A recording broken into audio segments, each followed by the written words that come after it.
Welcome back to Sophie and Sebastian. In this episode, the kids decide to play a hiding game.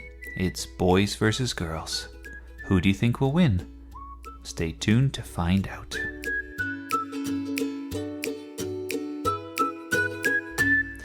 This story is called Riddles and Clues. "Let's play a game," said Sophie. It was a cold and rainy day. Outside, the trees were turning yellow. "What kind of game?" asked Sophie's older brother Lucas. "Minecraft? NBA 2K? "No," said Sophie, "a real game." "Those are real games." "Well, maybe they are real to you, but you spend so much time behind a screen that it's unreal." "Whatever. Now what's your idea for a game?" "Okay, so this is what we do," said Sophie.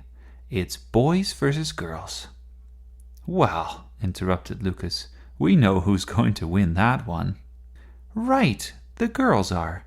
But pay attention. What each team has to do is hide something in the house.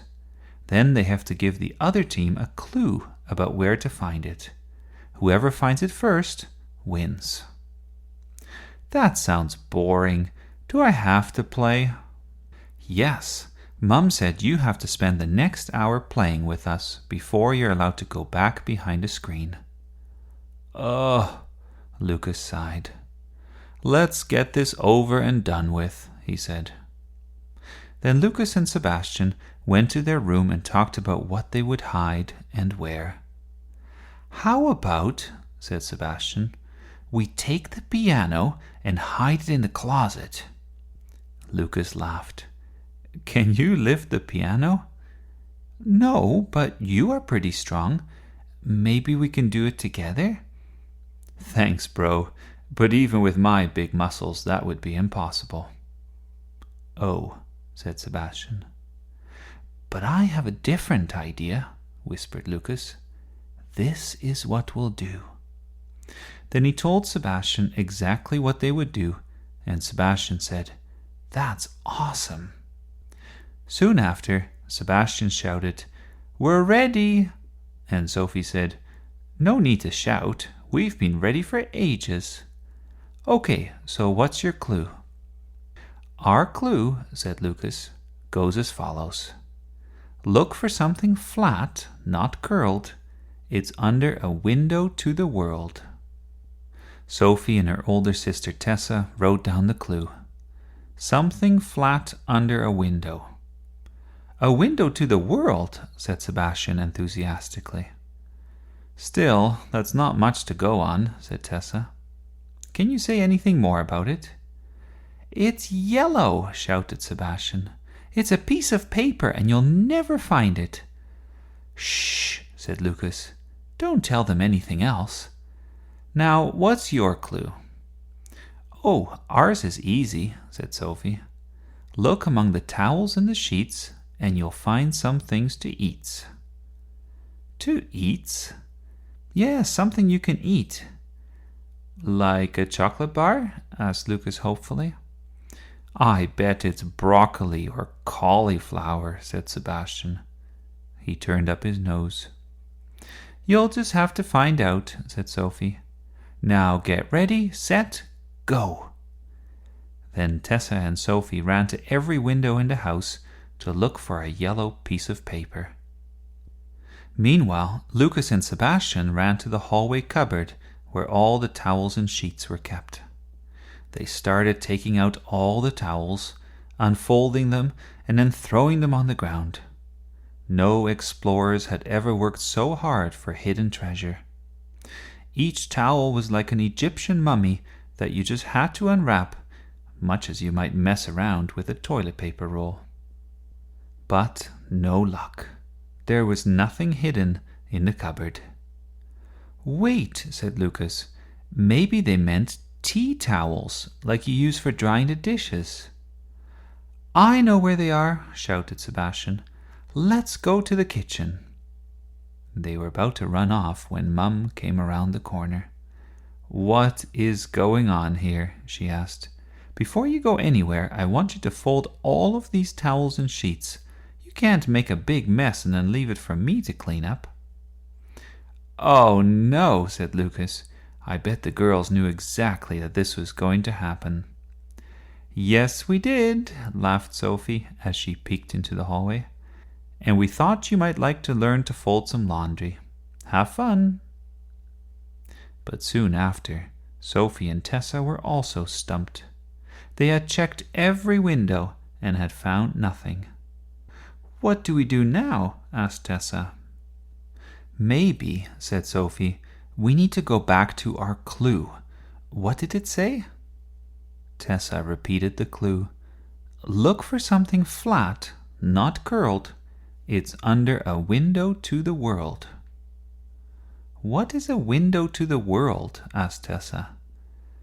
"Maybe a pair of glasses?" suggested Sophie. "Or a book," said Tessa. "Or what about a laptop?" That makes sense. Why don't we go check in the office?" "Sure, let's go."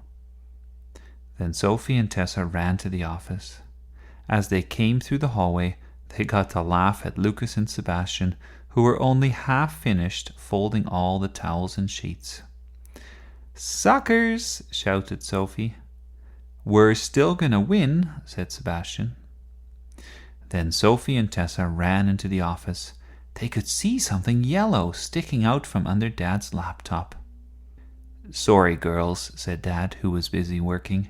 "I'm just trying to finish something, and I really need to concentrate." "But," said Sophie. "No ifs and buts. I love you and I'll be with you in a few minutes, but you have to stay out for now." Sophie and Tessa went out of the office. They were so close. They had figured out the clue and knew where to find the prize. "How is it going?" asked Lucas with a smile. "Did you find it yet?" "Yes," said Tessa. "We know where you hid your yellow paper. We just can't get it right now." Then Lucas and Sebastian burst out laughing. "Ha ha! We knew this would happen," said Lucas. "That's why we hid it there," shouted Sebastian. The boys had finished folding the towels and ran off to the kitchen. "We don't have much time," said Tessa. "They'll soon find out our clue." "Desperate times call for desperate measures," said Sophie.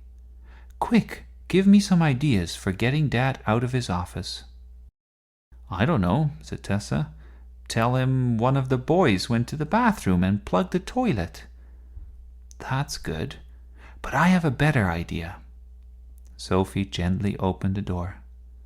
Dad," she whispered.